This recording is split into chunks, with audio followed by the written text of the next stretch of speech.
অন্নদা একাদশী বা অজা একাদশীর ব্রতকথা মাহাত্ম্য। এই ভাদ্রবতী কৃষ্ণপক্ষিয়া অন্নদা একাদশীর মাহাত্ম্য ব্রহ্মবৈবর্ত পুরাণে বর্ণিত করা হয়েছে।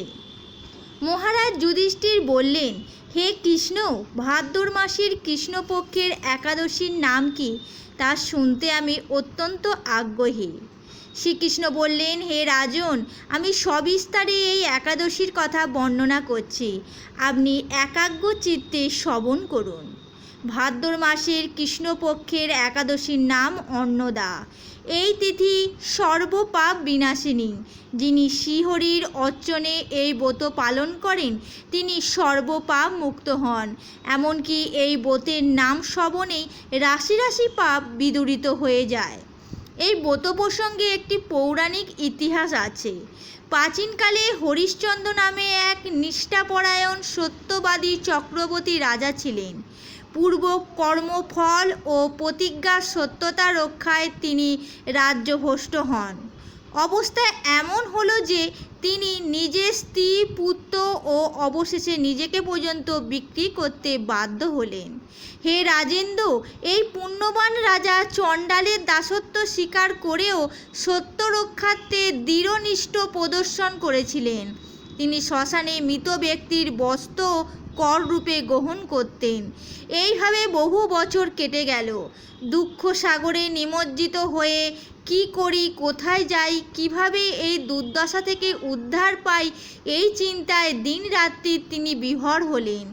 এমন সময় দৈবক্রমে দুঃখী গৌতম ঋষি রাজার কাছে এলেন। রাজা মুনিকে দর্শন করে ভক্তি সহকারে প্রণাম করলেন। করজোড়ে তার সামনে দাঁড়িয়ে একে একে নিজের সমস্ত কথা জানালেন। রাজার দুঃখের কথা শুনে মুনিবর বিস্ময়াপন্ন হলেন। অত্যন্ত ব্যথিত হয়ে তিনি বললেন, হে রাজন, ভাদ্র মাসের কৃষ্ণপক্ষের একাদশী অন্নদা নামে জগতে প্রসিদ্ধ। আপনি এই ব্রত পালন করুন। এই ব্রত প্রভাবে আপনার সমস্ত পাপ বিনষ্ট হবে। আপনার ভাগ্যবশত আগামী 7 দিন পর এই তিথির আবির্ভাব হবে। ওই দিন উপবাস থেকে রাত্রি জাগরণ করবেন। এই ব্রত পালনে আপনার সমস্ত পাপ ক্ষয় হবে। হে রাজন, আপনার পুণ্য প্রভাবে আমি এখানে এসেছি জানবেন। এই কথা বলে গৌতম ঋষি অন্তর্হিত হলেন। ঋষিবরের উপদেশ মতন তিনি শ্রদ্ধা সহকারে সেই ব্রত পালন করলেন। তার ফলে তার সমস্ত পাপ দূর হলো। হে মহারাজ, এই ব্রতের প্রভাব শ্রবণ করুন। যথাবিধি এই ব্রত পালনে বহু বছরের দুঃখ ভোগের অবসান হয়। ব্রতের প্রভাবে রাজা হরিশ্চন্দ্রের সকল দুঃখ সমাপ্ত হলো। পুনরায় তিনি স্ত্রীকে ফিরে পেলেন এবং তার মৃত পুত্রও জীবিত হলো। আকাশ থেকে দেবগণ দ্বন্দ্বাভিমান বাদ্য ও পুষ্পবর্ষণ করতে লাগলেন।